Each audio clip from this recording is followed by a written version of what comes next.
तो first of all थोड़ा सा जो आखिरी हमारी कल की थी स्लाइड, उसको हम थोड़ा सा देख लेते हैं, ठीक है, जिसमें हमने 4 मर्मर्स का मेंशन किया था कि ये मर्मर्स हम जो है थोड़ा इसको हम डिटेल में पढ़ेंगे। अच्छा, तो इसमें एक सिस्टोलिक मर्मर था ऑफ एओर्टिक स्टेनोसिस। इसका मतलब ये है कि एओर्टिक स्टेनोसिस का जो मर्मर है वो हम सिस्टली में सुनते हैं, ठीक है। एओर्टिक रिगर्जिटेशन का जो मर्मर है वो डायस्टली में सुनते हैं।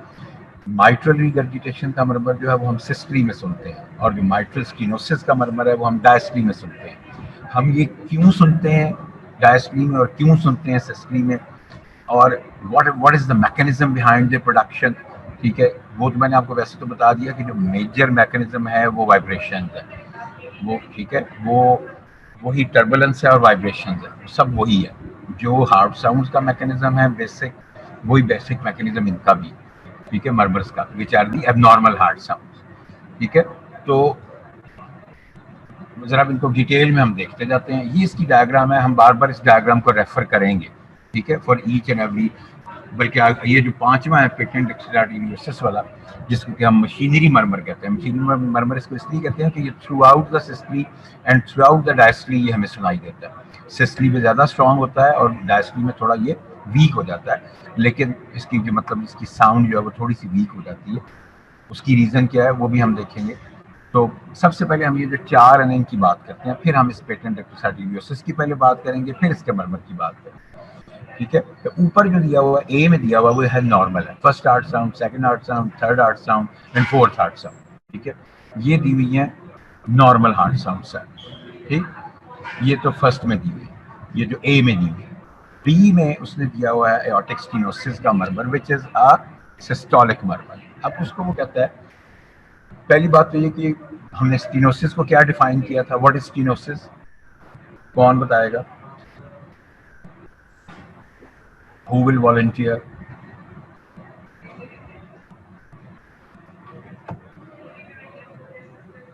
नैरोइंग ऑफ द वैल्व, ठीक है, very good, very good, that's okay, जबरदस्त, चले, ठीक हो गया। तो अगर हम कहते हैं कि नैरो जो वैल्व जो है वो नैरो हो गया, और इस केस में एओर्टिक वैल्व जो है वो नैरो हो गया, तो व्हाट विल हैपन, जब लेफ्ट वेंट्रिकल अपना पंप करेगा अपनी फुल फोर्स के साथ, तो वो पूरे ब्लड को एकदम जो है वो नहीं पहुंचा सकेगा एओर्टा में, क्योंकि आगे जो वैल्व है वो नैरो है, ठीक है, वो पूरा पेटेंट नहीं है, वो पूरी तरह से खुल नहीं रहा, ठीक।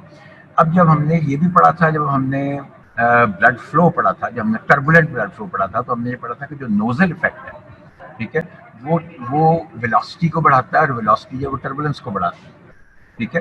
तो इससे क्या होगा, स्फीयर टर्बुलेंस होगी of the blood in the root of the aorta.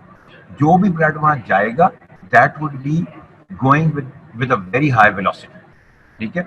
और इसकी वजह से जो टर्बुलेंस क्रिएट होगी वो वाइब्रेशंस प्रोड्यूस करेगी, और ये वाइब्रेशंस जो है these will be transmitted through out the superior thoracic aorta and even into the large arteries of the neck, ठीक है।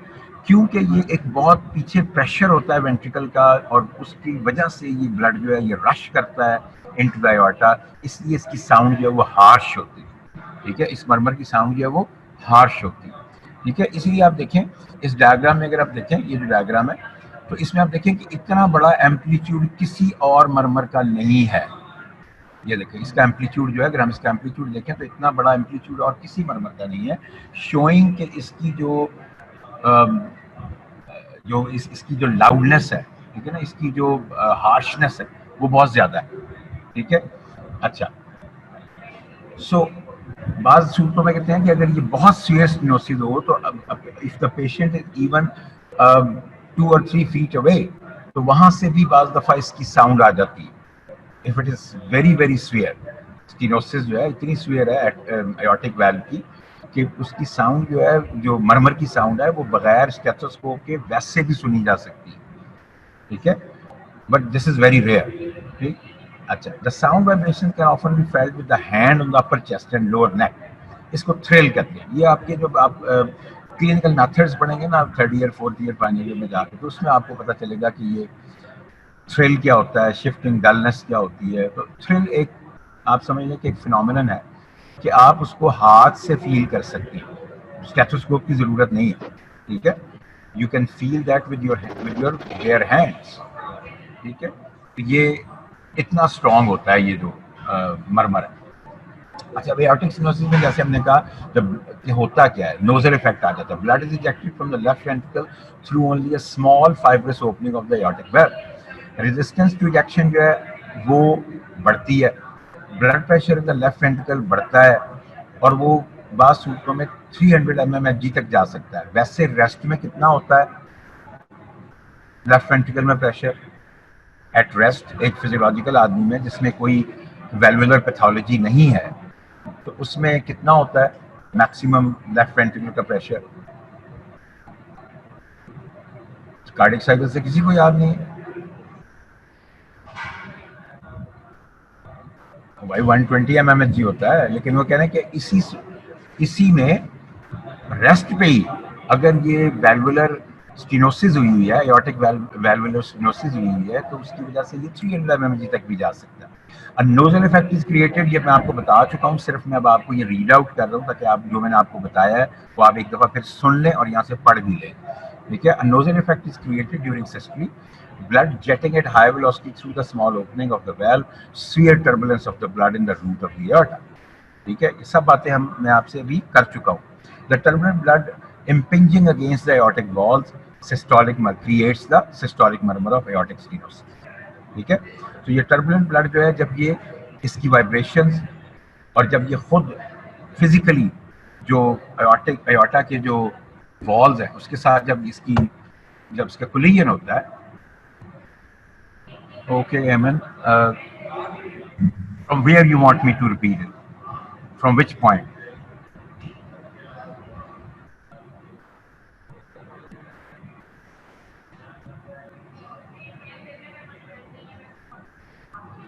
Okay,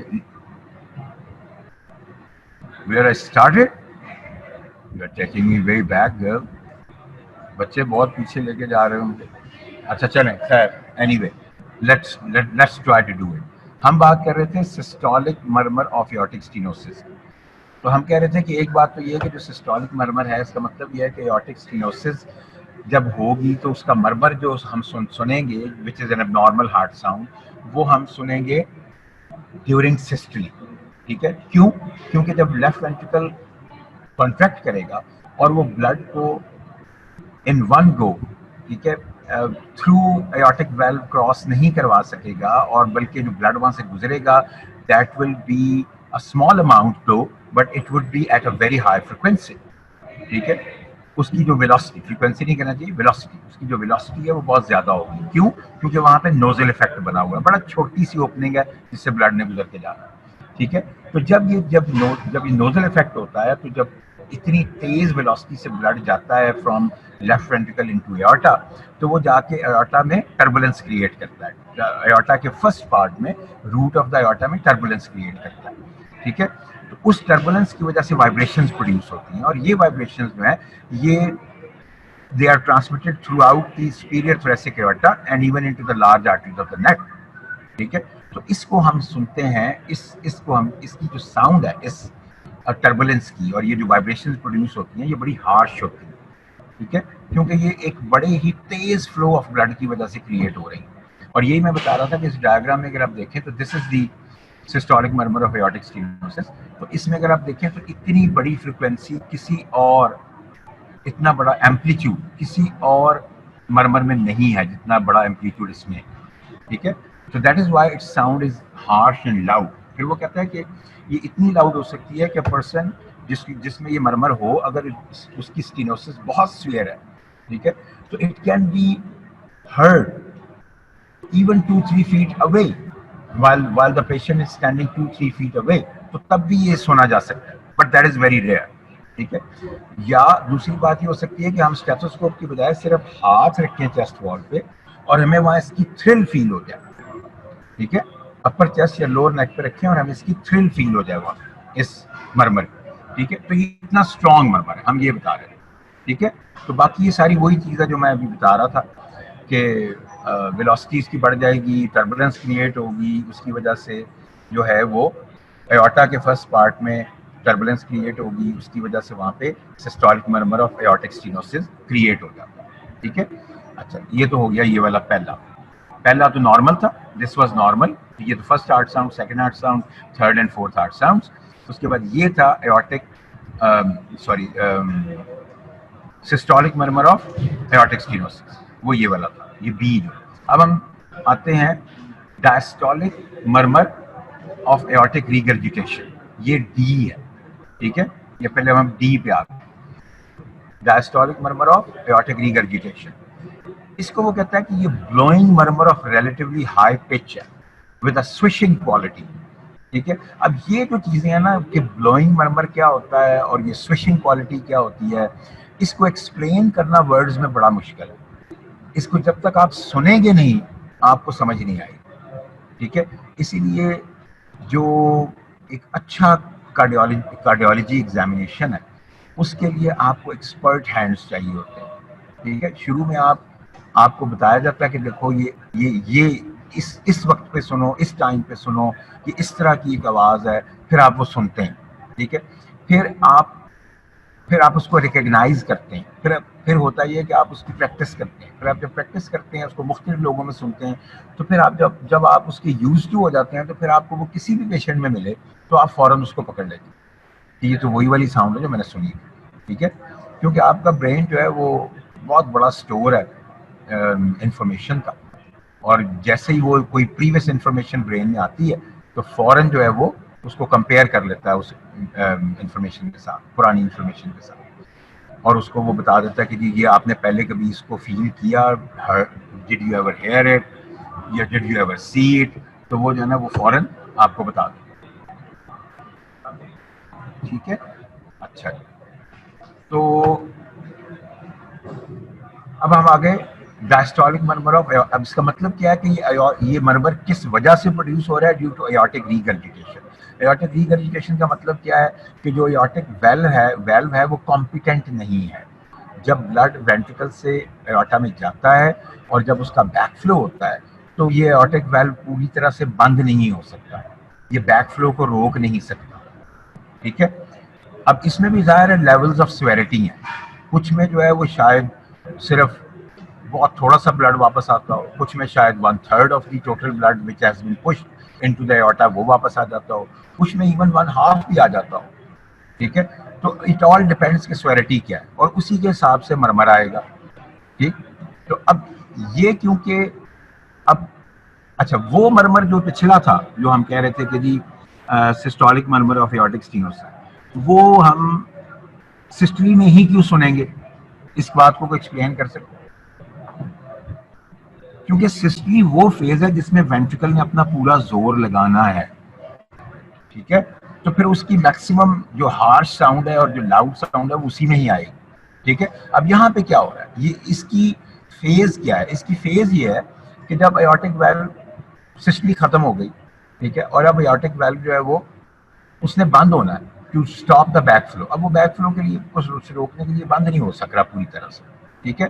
अब ये फेज कौन सी है, ये डायस्टोली है ऑफ कोर्स, ठीक है ना, ये डायस्टोलिक फेज है, क्योंकि अब नीचे वेंट्रिकल तो रिलैक्स कर रहा है या कर चुका है, और ब्लड जो है वो वापस आने की कोशिश कर रहा है एओर्टा में से वापस वेंट्रिकल में, क्योंकि एओर्टा में प्रेशर ज्यादा है वेंट्रिकल में कम है, ठीक है। तो अब अगर ये वाल्व उसको रोकने में सक्सेसफुल नहीं है, ठीक है, blood back flow of blood को, तो क्या होगा, there would be a blowing murmur of relatively high pitch with a swishing quality heard maximally over the left ventricle, क्योंकि ब्लड किस में आ रहा है वापस, लेफ्ट वेंट्रिकल में आ रहा है, ठीक है। तो उसके ऊपर जो एरिया है वहां हम इसको सबसे बेहतर सुन सकेंगे। सिस्टली में हमें कोई गलत साउंड सुनाई नहीं देगी क्योंकि सिस्टली में कोई प्रॉब्लम नहीं है, कोई स्टेनोसिस नहीं है, ब्लड जो है वो नॉर्मली जैसे रूटीन में वेंट्रिकल से निकल के एओर्टा में जाता है वैसे जाएगा, लेकिन during डायस्टोली turbulence of blood coming backward from the high pressure aorta into the blood already in the low pressure left ventricle causes this murmur। Problem है इसमें, मुझे तो इसमें कोई प्रॉब्लम नजर नहीं आई, बड़ा क्लियर कट, ठीक है, कि जो वापस ब्लड आ रहा है वो क्योंकि एक हाई प्रेशर एओर्टा से वापस आ रहा है किसमें, लेफ्ट वेंट्रिकल में, जिसमें ऑलरेडी थोड़ा सा ब्लड मौजूद है। तो एक तो वो जब ये दोनों ब्लड आपस में कोलाइड करते हैं, एक वो जो एओर्टा से आ रहा है और एक वो जो वेंट्रिकल में पहले से मौजूद है, और फिर उनकी जो वाइब्रेशंस हैं वो लेफ्ट वेंट्रिकल की वॉल्स में जाती हैं, सुनते हैं as a murmur. As a diastolic murmur of aortic regurgitation. ठीक है, ये वाला, ये देखो डायस्टोलिक मर्मर है, एओर्टिक रिगर्जिटेशन। शुरू में डायस्टोली के शुरू में ये ज्यादा स्ट्रॉन्ग है और उसके बाद ये डाई आउट होता जाता है एंड बाय द 2/3 ऑफ डायस्टोली ये जो है ये खत्म हो जाता है। ठीक है, क्योंकि इनिशियली ज्यादा ब्लड वापस आता है और फिर बाद में थोड़ा थोड़ा सा ब्लड वापस आता है। सो दैट इज वाई ये जो है aortic diastolic murmur of aortic regurgitation की ये इसका मैकेनिज्म। ठीक है, ये मैकेनिज्म आपको आने चाहिए। अच्छा, अब तीसरा आ गया systolic murmur of mitral regurgitation. ठीक है, माइट्रल रिगर्जिटेशन में माइट्रल वेल्व जो है वो इसके भी वो कहता है कि इससे high frequency blowing swishing sound similar to aortic regurgitation but occurring during systole rather than diastole. तो इसका क्या मतलब हुआ? ये माइट्रल वेल्व जो है ये किस किस के दरमियान में होता है? पहले ये तो बताओ, किन दो चैम्बर्स के दरमियान में होता है?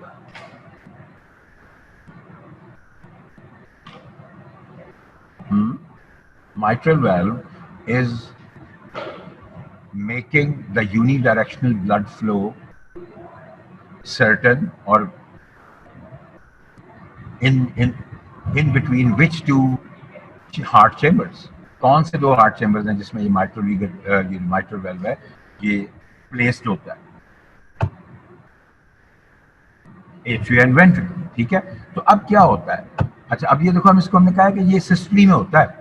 ठीक है, होता यह है कि जब सिस्टली में वेंट्रिकल कॉन्ट्रैक्ट करता है तो एक तो वो ब्लड फेंक रहा है उधर एओर्टा में या पल्मोनरी आर्टरी में, स्पेसिफिकली अगर हम लेफ्ट की बात करें। ठीक है, तो वो एओर्टा में फेंक रहा है और दूसरी तरफ वो जो उसका एट्रियोवेंट्रिकुलर वाल्व है उस पर भी उसका प्रेशर जाता है। ठीक है, तो अगर वो एट्रियोवेंट्रिकुलर वाल्व है जिसका हमने कल भी पढ़ा था कि हार्ट साउंड की प्रोडक्शन में कि वो एट्रियोवेंट्रिकुलर वाल्व जो है वो जब क्लोज होता है और उसके ऊपर जब वेंट्रिकल की कॉन्ट्रैक्शन का प्रेशर आता है तो वो बल्ज बैक करता है इनटू एट्रियम। ठीक है, अच्छा, अब वो ये कहता है कि वो नॉर्मल वाल्व जो है वो तो बल्ज बैक तो करता है लेकिन वो उसको जो क्वाड्रिटेंडनी है वो उसको रोक लेते हैं, उसको सपोर्ट कर देते हैं और ब्लड को कम से कम वो वापस एट्रिया में जाने नहीं देते। ठीक है, लेकिन यहाँ पे कि एक डिफेक्टिव वाल्व होगा, अगर वाल्व जो है वो डिफेक्टिव है, ठीक है, अगर एट्रियोवेंट्रिकुलर वाल्व डिफेक्टिव है तो जब वेंट्रिकल फोर्सफुली कॉन्ट्रैक्ट करता है तो कुछ ब्लड जो है वो वापस किधर जाएगा? एट्रियम में चला जाएगा, कुछ आगे एओर्टा में जाएगा और कुछ पीछे वापस एट्रियम में चला जाएगा। ठीक है, so it is transmitted more strongly into the left atrium. ठीक है, लेकिन प्रॉब्लम यह है कि इसको जो है हम सुनते लेफ्ट वेंट्रिकल के ऊपर है। ठीक है, थ्रू द लेफ्ट वेंट्रिकल इसकी जो हमें आवाज आती है वो through the left ventricle to the apex of the heart के राउंड हम इसको सुनते हैं। रीजन ये है कि जो लेफ्ट एट्रियम है it is very deeply placed, ये बड़ा डीपली सिचुएटेड है, इसलिए वहां से हम डायरेक्ट नहीं सुन सकते। ठीक है, इसको हम सुनते एपेक्स के अराउंड। ठीक, तो ये इसका मैकेनिज्म है, आपको सिंपल सा मैकेनिज्म है, इसमें कोई मुश्किल बात नहीं। ये लिखा हुआ है left atrium is so deep within the chest that it is difficult to hear this sound directly over the atrium. Now, in mitral regurgitation, blood flows backwards through the mitral valve into the left atrium during systole। ये मैं आपको बता चुका हूँ। तो इसीलिए ये जो हमारा था systolic murmur of mitral regurgitation, ये हम सुनते हैं due to the defect of mitral valve। ठीक है, कि it is an incompetent valve which cannot stop the backflow of the blood from the ventricle into the atrium। ठीक है, और ये होगा कब? ड्यूरिंग सिस्टोली। तो इसीलिए हम इसको कहते हैं systolic murmur of mitral regurgitation. ठीक, अच्छा,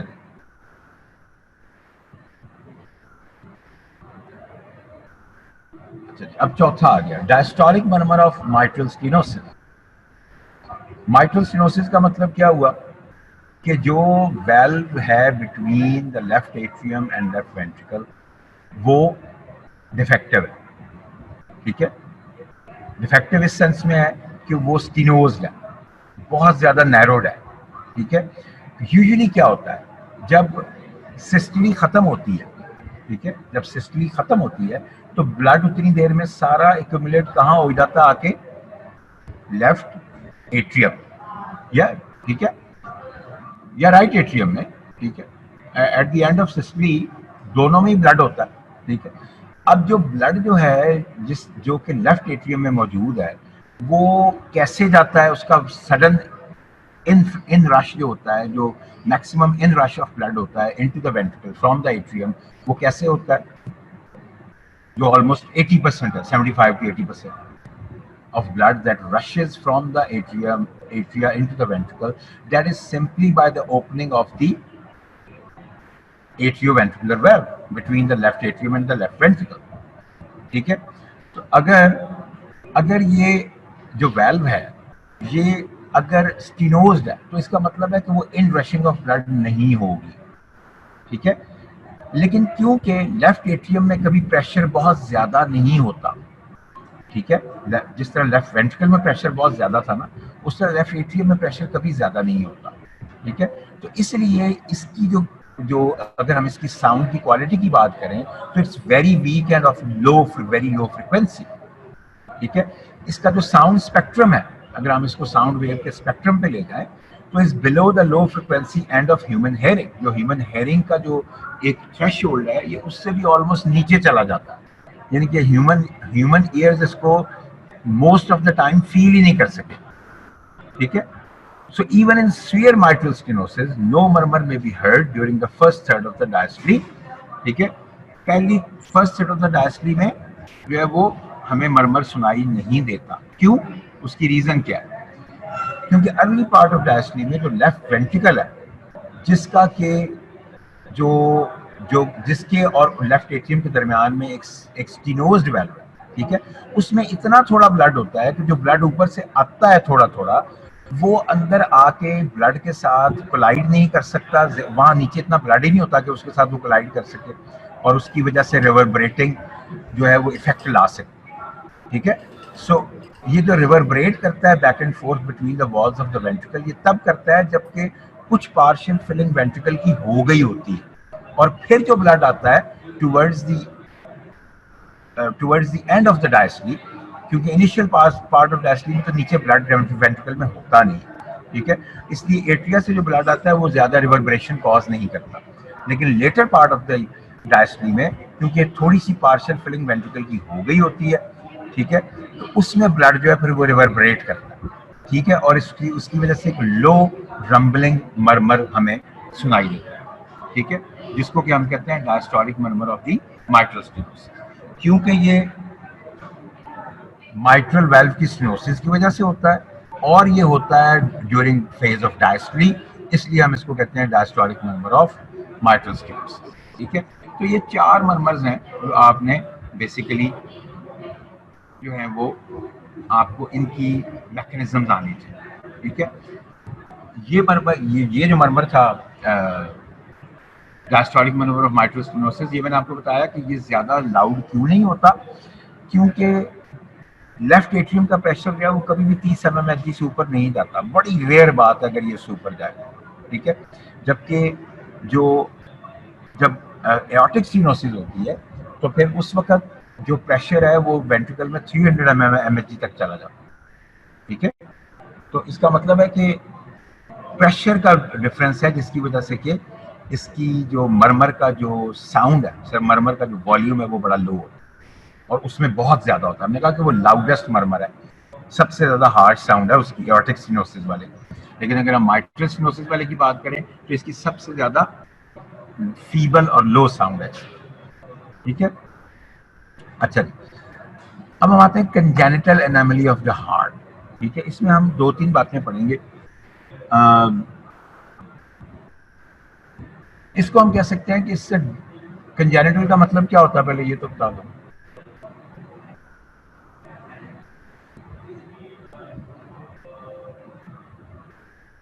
एनीबॉडी?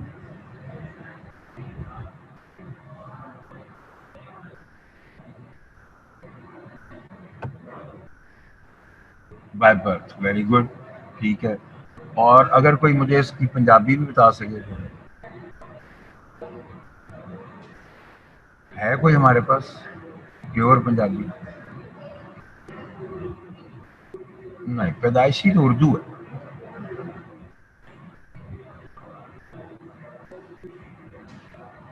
पैदाइशी तो उर्दू है। ये क्या लिखा है? जमुना नहीं, जमांद्रू। ठीक है, फरहान जफर। जमुना नहीं, इसको जमांद्रू कहते हैं, मांद्रू। Very good. ठीक है, ठीक, चलो बस। मैं कहता था कि हर लैंग्वेज में आना चाहिए ना, क्योंकि जब पेशेंट से डील करोगे ना, हो सकता है उसको ना पैदाइशी समझ आए, ना उसको कंजेनिटल समझ आए, हो सकता है उसको जमांद्रू का ही पता हो।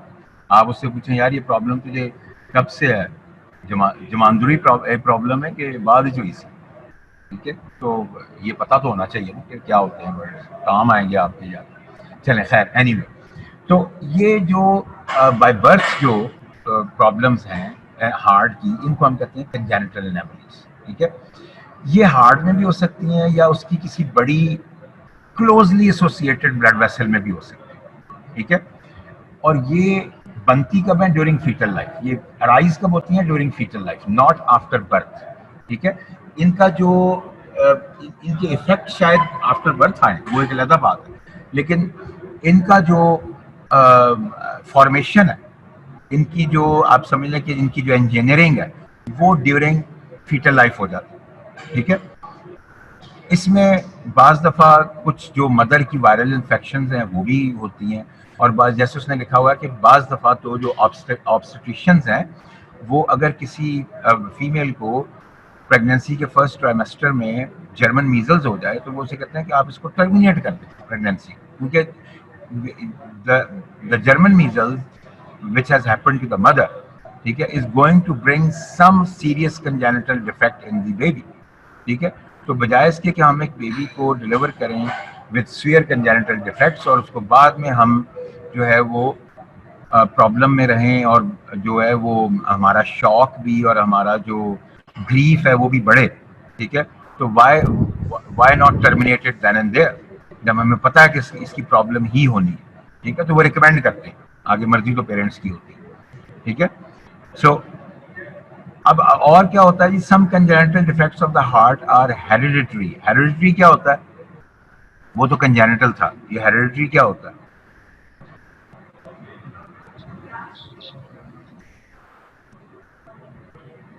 क्यों बच्चों, हेरिडिटरी क्या होता है?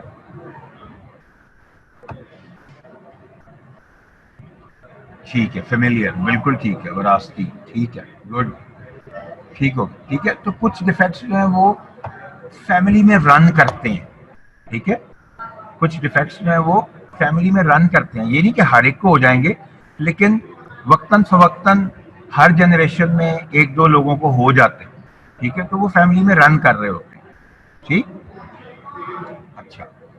तो वो एक बड़ी ओबीज सी खातून थी, वो एक डॉक्टर के पास गई और उन्होंने उनको बताया कि जी मुझे ये प्रॉब्लम्स होती हैं, सांस चढ़ जाता है, चला नहीं जाता, ये हो जाता है, वो हो जाता है। उन्होंने कहा जी अच्छा ठीक है। उन्होंने कहा जी बात ये है कि of course you can see and I can see that you are obese, तो what do you think? Doctor से पूछता है कि what do you think, what could be the reason, आप आयु ओबीज होने की आपके ख्याल में क्या रीजन? तो वो खातून कहती हैं कि probably it runs in the family. तो यानी कि फेमिलियल, यानी कि फेमिलियल है, वो खातून ये सजेस्ट कर रही होती है।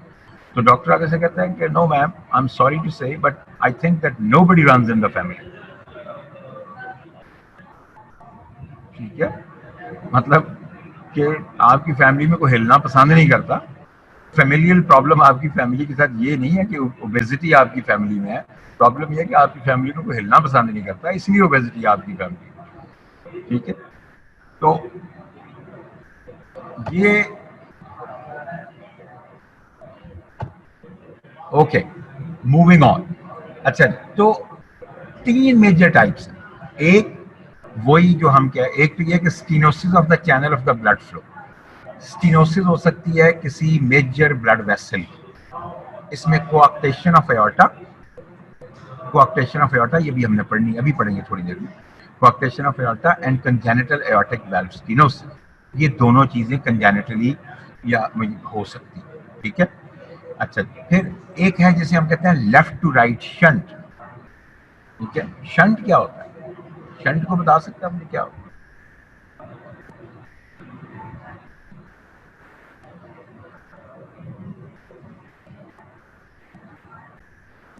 शंट वेसल्स क्या होती हैं? ये जब मैंने आपको classification, functional classification of vessels पढ़ाई थी तो मैंने आपको शंट वेसल्स बताई।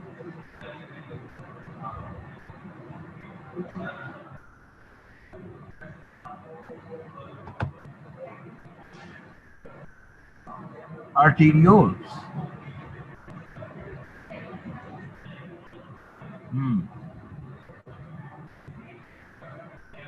आर्टीरियोल्स नहीं बेटा, शंट वेसल्स वो वेसल्स होती हैं जो किसी जगह से ब्लड को उसका बाईपास कर जाती है, यानी कि ब्लड को सपोजिटली शायद किसी एक टिश्यू के अंदर से गुजरना चाहिए, लेकिन ये शंट वेसल्स जो हैं ये उसको वहां से उस टिश्यू में से गुजारे बगैर जो है वो बाईपास कर जाती है। जैसे आप बाईपास नहीं देखते, ये जो आपके हैं रोड्स पे बाईपास बने होते हैं, लाहौर बाईपास है जी, ये गुजरांवाला बाईपास है, ये तो वो बेसिकली शंट्स है, ठीक है, कि वो आपको जो है वो उस रश में और मेन स्ट्रीम में नहीं घुसने देते, आपको वो बाईपास करके ले जाते हैं, ठीक है।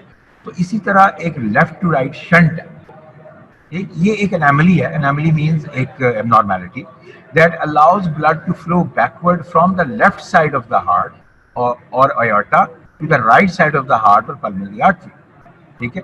तो इसका मतलब ये हुआ कि ये लेफ्ट टू राइट शंट है, यानी कि left side of the heart से ब्लड जो है वो right side of the heart पे आ जाता है। हालांकि ऐसा होना नहीं चाहिए, नहीं होना चाहिए ना। ऐसे हार्ट को left side of the blood को left side of the heart से right side of the heart पे तो नहीं आ जाना चाहिए ना, ठीक है।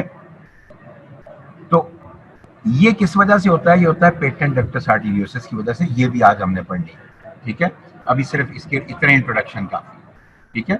अच्छा, ये और एक होता है राइट टू लेफ्ट शंट, ठीक है। ये एनोमली है which allows blood to flow directly from the right side of the heart into the left side of the heart. देखो, right side of the heart से left side of the heart में भी तो directly blood नहीं जाना चाहिए, ठीक है। मतलब ये हुआ कि ये लंग्स में जाने ही नहीं देता ब्लड को, ठीक है। इसको हम कहते हैं टेट्रालॉजी ऑफ फैलेट, उसको हम कहते हैं patent ductus arteriosus which is left to right shunt, और राइट टू लेफ्ट शंट जो है उसको हम कहते हैं टेट्रालॉजी ऑफ फैलेट, ठीक है। ये दोनों भी हम पढ़ते हैं, इनकी डिटेल अभी हम पढ़ते हैं। सबसे पहले हम पढ़ते हैं कोआक्टेशन ऑफ अयोर्टा। कोआक्टेशन ऑफ अयोर्टा में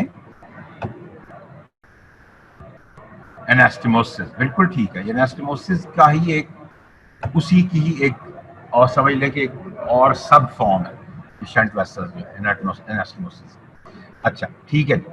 तो कोआक्टेशन ऑफ अयोर्टा में क्या होता है कि it's a type of congenital stenosis, ठीक है। अमूमन ये कंजेनिटल ही होता है। Often occurs near the level of the diaphragm, अमूमन डायफ्राम के लेवल, यानी कि जहाँ पे थॉरैक्स और एब्डोमेन की सेपरेशन होती है, सेग्रीगेशन होती है, डिमार्केशन होती है, ये अमूमन उस लेवल पे होती है, ठीक है। इसकी वजह से, क्योंकि जो डिसेंडिंग एयोर्टा जो है, ठीक है, जो ये यानी कि ये किस में हुआ, ये डिसेंडिंग एयोर्टा में होती है। तो डिसेंडिंग एयोर्टा में ब्लड लेके किधर जाना होता है? नीचे एब्डोमेन, ठीक है। तो और ऊपर वाली ठीक है, ये इसकी डायग्राम में आपको दिखाता हूँ। डायग्राम देख लें तो आपको और बेहतर समझ आएगा। ये इसकी डायग्राम, ये नॉर्मल है, this one, and this is coarctation of aorta. ये डिसेंडिंग एयोर्टा जो है ना, उसकी जैसे ये आर्च ऑफ एयोर्टा के बाद डिसेंडिंग एयोर्टा स्टार्ट होने लगती है, तो यहाँ पे ये कोआक्टेशन हुई होती है, नैरोइंग, ठीक है।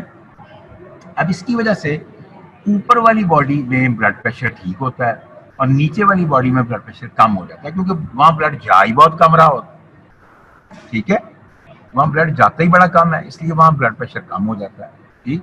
अच्छा, अब इसमें this causes arterial pressure in the upper part of the body above the level of the coarctation to be much greater than the pressure in the lower body because of the greater resistance to blood flow through the coarctation to the lower body, ठीक है।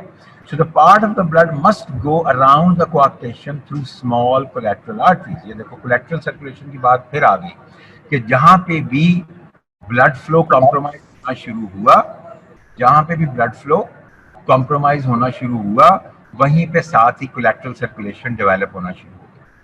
तो in case of coarctation of aorta, चाहे ये congenital है, चाहे ये fetal life में develop होती है, लेकिन इसके साथ साथ कुछ ना कुछ कोलैटरल्स भी डेवलप हो जाते हैं, लेकिन वो collaterals they are never enough, ठीक है, वो कभी भी इनफ नहीं होते, सो they don't serve the full purpose, ठीक। अच्छा, अब इसमें और क्या होता है, तो ये इसकी वजह से जो कोआक्टेशन ऑफ एओर्टा है, इसमें हमने कहा कि ये कंजेनिटल डिफेक्ट है, जिसकी वजह से कि upper part of the body में ब्लड प्रेशर ज्यादा रहता है, lower part of the body में ब्लड प्रेशर कम रहता है, ठीक है, क्योंकि वहाँ ब्लड ही कम जा रहा है, रेजिस्टेंस टू ब्लड फ्लो बहुत ज्यादा है। अच्छा, कंजेनिटल एओर्टिक वाल्व स्टेनोसिस ये हम पढ़ चुके हैं, ये हमने सारी पढ़, ठीक है। इससे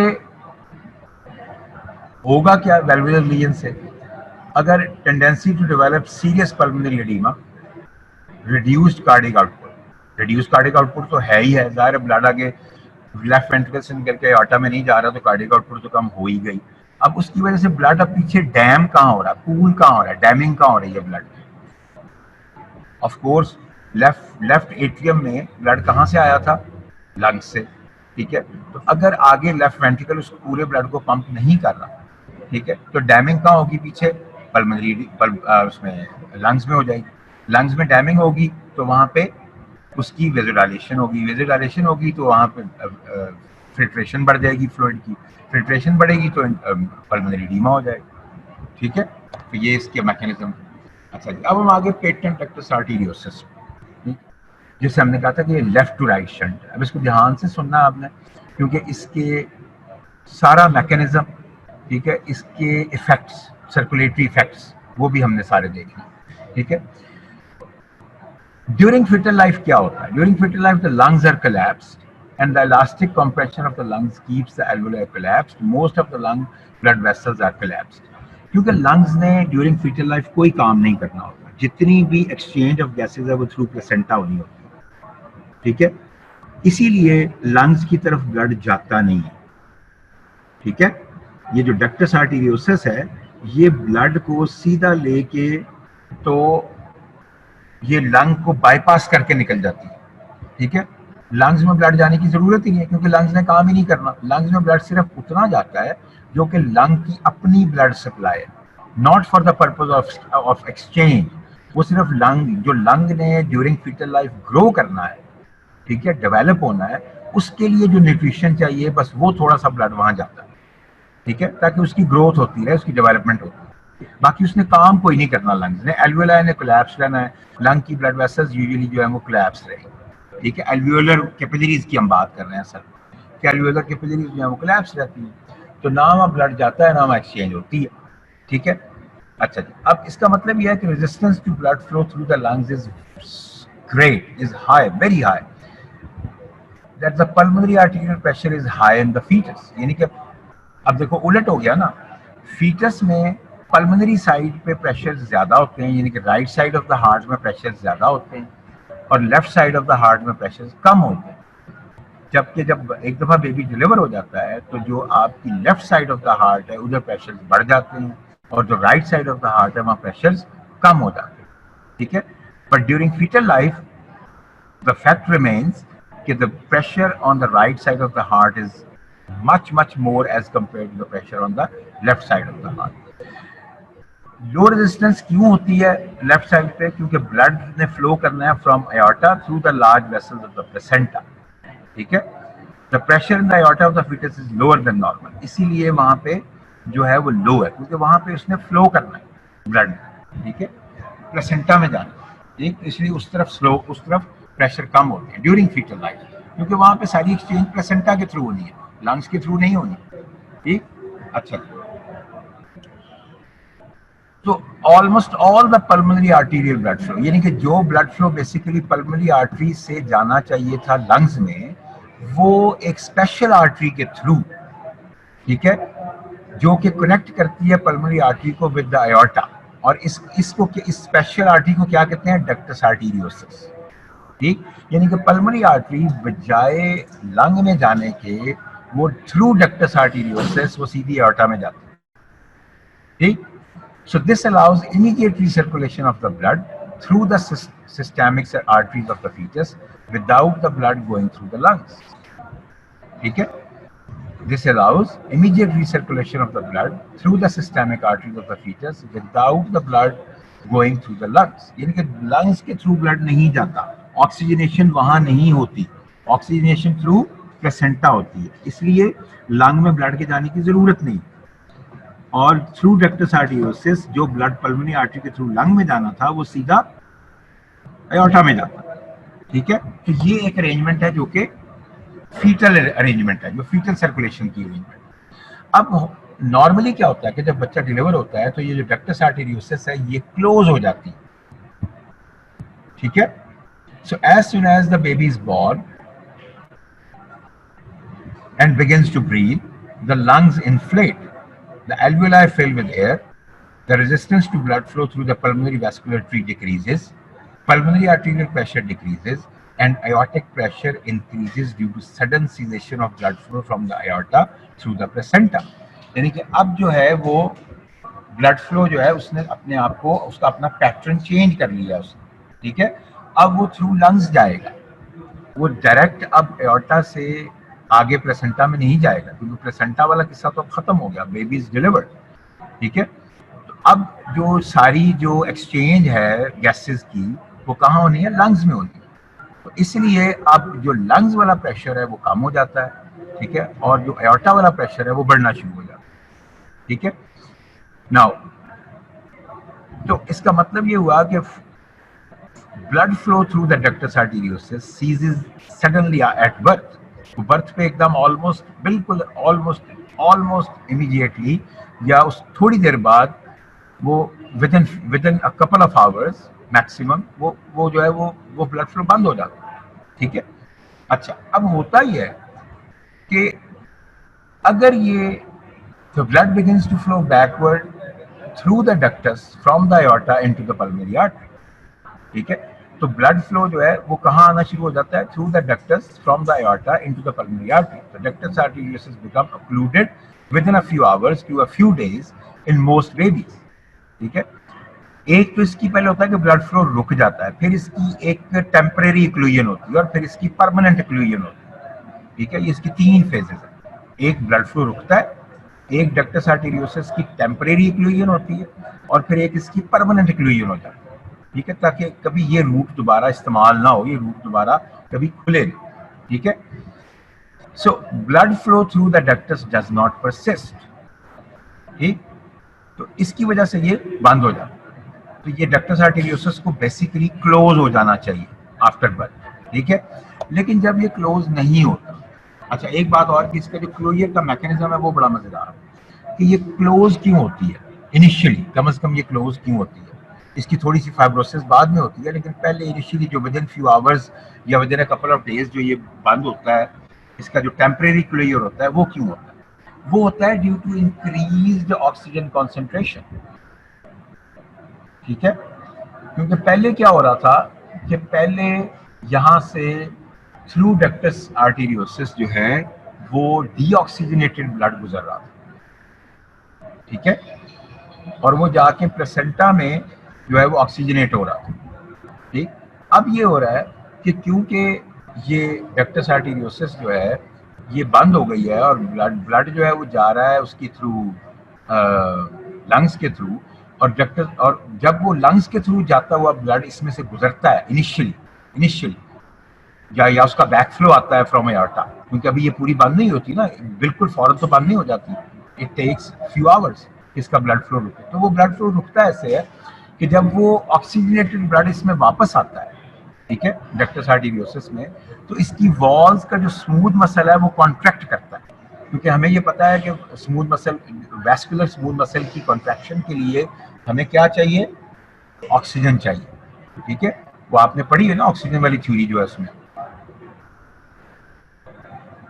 पढ़ी है या नहीं पढ़ी, ब्लड फ्लो वाले चैप्टर में, उस चैप्टर में ये थ्योरी दी हुई कि जब ऑक्सीजन बढ़ेगी तो वेजो कंस्ट्रिक्शन होगी, जब ऑक्सीजन कम होगी तो वेजो डायलेशन हो जाएगी। ठीक है, तो क्योंकि पहले ऑक्सीजन कम, इसमें से डीऑक्सीजनेटेड ब्लड गुजर रहा था, इस वजह से ये वेजो डायलेटेड थी। अब इसमें से क्योंकि initial part immediately after birth इसमें से कुछ जो है वो गुजरता है ऑक्सीजनेटेड ब्लड, जब ऑक्सीजनेटेड ब्लड इसमें से गुजरता है तो इसके जो मसल्स हैं, वैस्कुलर मसल्स जो हैं वो स्मूथ मसल जो है वो कंस्ट्रिक्ट कर जाता है, ठीक है। अच्छा, तो ये इसका मैकेनिज्म है, ये इसका पोस्टुलेटेड मैकेनिज्म है, और इसके अलावा अभी तक और कोई मैकेनिज्म समझ में नहीं आ सका कि और क्या मैकेनिज्म हो सकता है, ठीक है।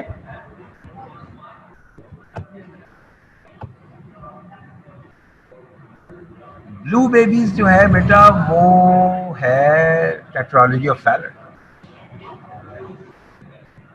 वो भी जो हमने नेक्स्ट पढ़नी, वो टेट्रालॉजी ऑफ फैलेट है, जिसे ब्लू बेबी सिंड्रोम भी कहते हैं, ठीक है। वो ब्लू बेबी वो है, ये नहीं है, ठीक है। अच्छा, अब इसमें हम देखते हैं कि इसके और क्या इफेक्ट्स आ रहे हैं, डायनामिक्स क्या है इसकी, dynamics of circulation with persistent patent ductus arteriosus. अब वो कहते हैं कि शुरू में ये अगर ये पेटेंट रह भी जाए, ये डक्टस आर्टेरियोसिस जो है वो क्लोज नहीं हुई, तो वो बहुत सीवियर एबनॉर्मल जो है वो हमें एबनॉर्मलिटी नजर नहीं आती, ठीक है। उसकी एक वजह तो ये है कि जो छोटा बच्चा है, ठीक है, उसने ना भागना है ना दौड़ना है, उसने सिर्फ लेटे रहना, ठीक है। उसका लेवल ऑफ एक्टिविटी बहुत ज्यादा नहीं होता, जो बच्चा अभी चल नहीं सकता, भाग नहीं सकता, उसका लेवल ऑफ एक्टिविटी बड़ा कम होता है, इसलिए उसका मेटाबॉलिज्म बहुत हाई नहीं होता, ठीक है। इस वजह से वो जो थोड़ा सा मिक्स्ड ब्लड भी है, ठीक है, कि जो डीऑक्सीजनेटेड और ऑक्सीजनेटेड ब्लड का मिक्सचर सा बन जाता है, उसकी वजह से भी काम उसका थोड़ा सा चलता रहता है, ठीक है। But with age the differential between the high pressure in the aorta and the low pressure in the pulmonary artery वो इंक्रीज करता है, ठीक है। आफ्टर बर्थ ये दोनों चेंज होते हैं, और जैसे जैसे एज बढ़ती जाती है ये थोड़ा सा और ये डिफरेंस, ये गैप जो है ये बढ़ता जाता है। इसकी वजह से there is increase in backward flow of blood from the aorta into the pulmonary artery, ठीक है।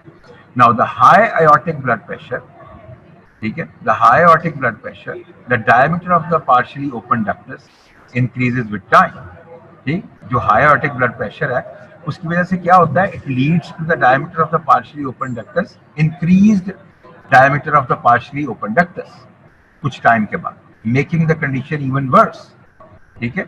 यानी कि वो डक्टस आर्टेरियोसिस को बजाय क्लोज होने के वो उसको और ज्यादा इनकरेज करता है कि वो ओपन हो जाए, ठीक।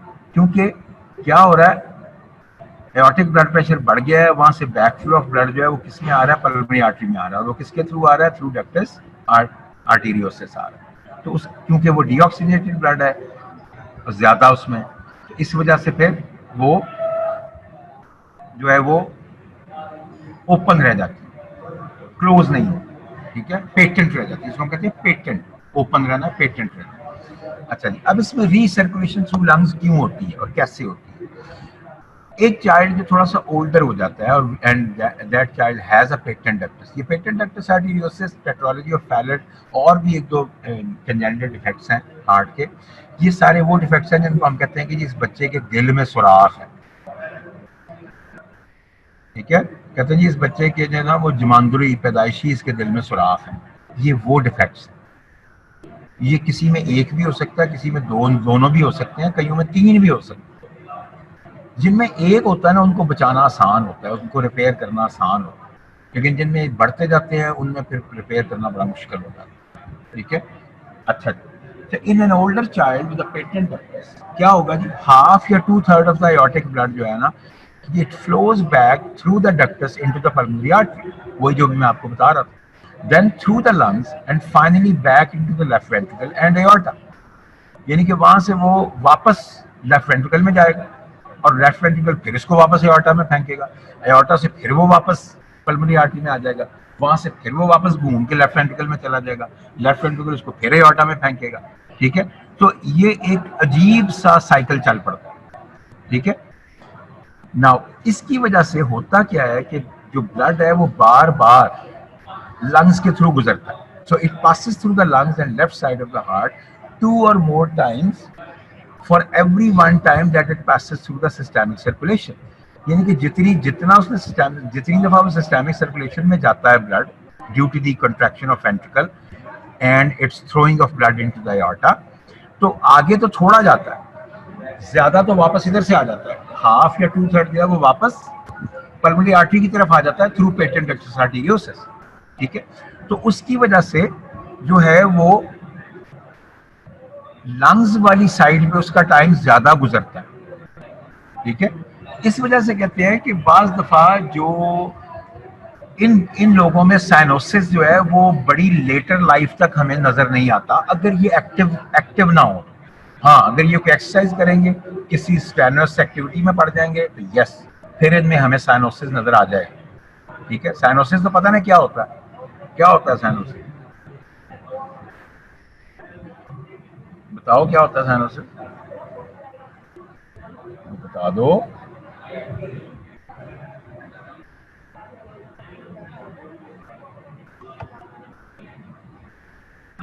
Blue colouration of the skin, ठीक है। खैर, आप ये मेरा ख्याल है जिसने आपको ब्लड पढ़ाया होगा, मुझे नहीं पता मैंने पढ़ाया था नहीं, मैंने नहीं पढ़ाया, किसी और ने पढ़ाया होगा, उसने आपको साइनोसिस भी पढ़ाया होगा और साइनोसिस की टाइप्स भी बताई होंगी। वो आपको साइनोसिस की टाइप्स ही बताई होंगी कि सेंट्रल साइनोसिस होता है और पेरिफेरल साइनोसिस होता है। सेंट्रल साइनोसिस कौन सा होता है, पेरिफेरल कौन सा होता है, उसे कैसे रिकग्नाइज क्लिनिकली हम करते हैं, ये डेफिनेटली आपको बताया गया होगा। इस वक्त मैं उसकी डिटेल में नहीं जा सकता, लेकिन मैं आपको सिर्फ ये बता सकता हूँ कि जो साइनोसिस है वो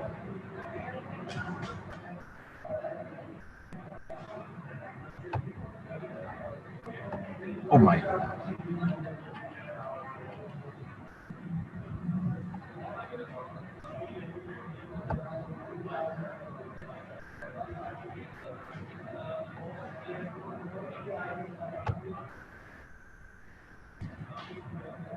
सॉरी बच्चे, sorry, I just clicked the wrong button, ठीक है। let me go with that slide।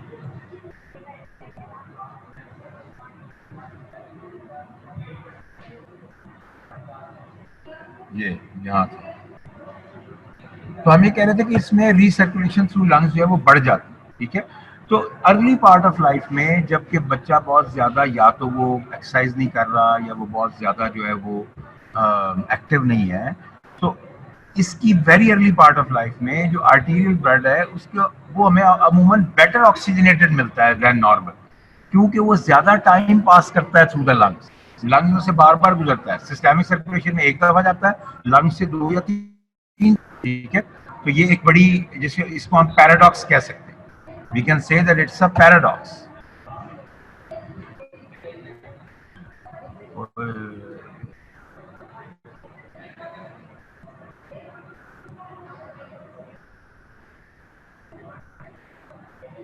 Patent ductus arteriosus repeat कर दूं? दानियाल, बच्चे इतना टाइम तो नहीं है, क्या करूं? मुझे बताओ कितना टाइम रहता है लेक्चर खत्म होने में, क्योंकि मुझे टेट्रोलॉजी और फैलेट भी आपको पढ़ाना है। 5 मिनट्स, 4 मिनट, बड़ी मुश्किल बात है बेटा। देखो बेटा, ब्रीफ ओवरव्यू ये है, मैं आपको फिर ब्रीफ ओवरव्यू दे देता हूँ, आप इसको पढ़ लीजिएगा डिटेल में। ब्रीफ ओवरव्यू ये है कि ड्यूरिंग फीटल लाइफ जो ब्लड है वो लंग्स में नहीं जाता, ठीक है। वो पल्मोनरी आर्टरी से सीधा एओर्टा में जाता है और एओर्टा से आगे प्लेसेंटा में चला जाता है, ठीक है। तो पल्मोनरी साइड पे प्रेशर्स बहुत ज़्यादा होते हैं, क्योंकि पल्मोनरी ने लंग्स ने कोई काम नहीं करना, वहाँ ब्लड फ्लो जाने की ज़रूरत ही नहीं, वहाँ कोई गैसेस एक्सचेंज नहीं हो, ठीक है। लेकिन जब बेबी डिलीवर हो जाता है तो जो लंग्स हैं वो फंक्शनल हो जाता है, तो ब्लड जो है वो लंग्स में जाना शुरू करता है, ठीक है। तो ये जिस डक्ट के थ्रू पल्मोनरी आर्टरी से ब्लड एओर्टा में जा रहा था, जिसे हम डक्टस आर्टेरियोसिस कहते हैं, उसे क्लोज हो जाना चाहिए, ताकि एओर्टा से ब्लड जो है वो वापस पल्मोनरी आर्टरी में ना आ जाए, ठीक है। पल्मोनरी आर्टरी से ब्लड लंग्स में जाए, लंग्स से blood left side of heart पे जाए, ठीक है, और वहां से आगे एओर्टा में जाए, ठीक है। वो रूट बदल जाता है, ठीक, आफ्टर बर्थ। लेकिन अगर ये डक्ट जो है ये क्लोज ना हो आफ्टर बर्थ, तो फिर जो प्रॉब्लम्स आती हैं हम उनकी बात करें। तो हमने ये कहा कि शुरू शुरू में जो बच्चा है वो इतना ज्यादा हमें साइनोज नहीं मिलता, ठीक है, ठीक है बच्चे। तो इतना ज्यादा साइनोज नहीं मिलता, क्यों नहीं मिलता? क्योंकि एक तो ब्लड बार बार लंग्स के थ्रू गुजर रहा है, क्योंकि डक्टस आर्टेरियोसिस बंद नहीं हुई। अब जो एओर्टिक साइड है वहां प्रेशर बढ़ गए हैं और पल्मोनरी साइड पे प्रेशर कम हो गए, उलट हो गया फीटल लाइफ से, ठीक है। तो उसकी वजह से ब्लड जो है वो बार बार बैक फ्लो करता है from aorta into the pulmonary artery, ठीक है, वहां से वो लंग्स में जाता है, लंग्स से वो वापस जो है वो जाता है लेफ्ट साइड ऑफ हार्ट पे, वहां से फिर एओर्टा में जाता है, वहां से क्योंकि डक्टस आर्टेरियोसिस बंद नहीं है फिर वापस आ जाता है पल्मोनरी आर्टरी में। तो उसकी वजह से जो ब्लड है वो बार बार गुजर रहा है लंग्स के थ्रू, यानी कि अगर वो सिस्टेमिक सर्कुलेशन में एक दफा जाता है तो लंग्स के थ्रू वो 2 या 3 दफा गुजरता है।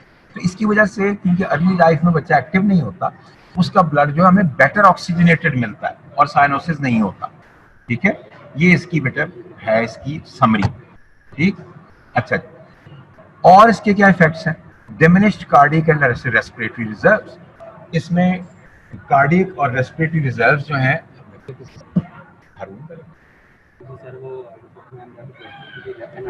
अच्छा ठीक है, अच्छा, तो diminished cardiac and respiratory reserve, the major effects of patent arteriostosis on the patient are cardiac reserve कम हो जाता है, respiratory reserve कम हो जाता है। cardiac reserve हमने बताया था कि that is the amount of blood that the heart can pump over and above the resting phase, ठीक है, नॉर्मल कार्डियक एक दो, ठीक है, अच्छा, रेस्पिरेटरी रिजर्व जो है उसका मतलब ये है कि जब अगर ये सूरत हाल होती रहेगी, ठीक है, तो इंसान का डेफिनेटली लंग्स जो है वो क्या करेंगे, लंग्स जो है बार बार ब्लड वहां पे ज्यादा वापस आएगा, बार बार वापस आएगा, तो वहां पे पल्मोनरी एडीमा होने का चांस है, और जब पल्मोनरी एडीमा होगा तो रेस्पिरेटरी रिजर्व भी कम हो जाता है। ठीक है, तो ड्यूरिंग एक्सरसाइज जो है ना एकदम बंदा एक्सपोज हो जाता है। ठीक, इसमें जो मरमर आता है उसको हम कहते हैं मशीनरी मरमर है। क्यों? क्योंकि ड्यूरिंग सिस्टली, ठीक, ड्यूरिंग जो सिस्टली है इसमें जो डक्टस आर्टेरियोसिस में है, इसमें ये, लेकिन ये कब होता है? जब बच्चा 1 से 3 साल का हो जाता है। ए harsh blowing murmur begins to be heard in the pulmonary area of the chest. This sound is much more intense during systole when the aortic pressure is more, much less intense during diastole when the aortic pressure falls low. ठीक है, तो ये अगर आप इसको उस diagram में देखेंगे तो आप ये देखें कि ये ड्यूरिंग सिस्टली ज्यादा होता है और ड्यूरिंग डायस्टली कम होता है। ड्यूरिंग सिस्टली इसका एम्पलीट्यूड ज्यादा है, ड्यूरिंग डायस्टली इसका एम्पलीट्यूड कम। अच्छा बच्चे, अब आपका रह गया टेट्रोलॉजी ऑफ फैलेट, वही जो आपने ब्लू बेबीज वाली जो बात आप किसी बच्चे ने की। ठीक है, अब उसके लिए मुझे या तो किसी नेक्स्ट टीचर को कहना पड़ेगा, ठीक है, या फिर अगर मुझे मिल गया नेक्स्ट लेक्चर, मुझे तो नहीं मिलेगा उससे। अच्छा, सैटरडे को मेरा लेक्चर है वैसे, ठीक है, मैं सैटरडे वाले लेक्चर में कोशिश करूंगा कि आपको टेट्रोलॉजी ऑफ फैलेट करवा, ठीक है। चल, before I start with next topic तो मैं ये करवा दूँ। ओके बच्चों, thank you, thanks for listening, अल्लाह हाफिज़।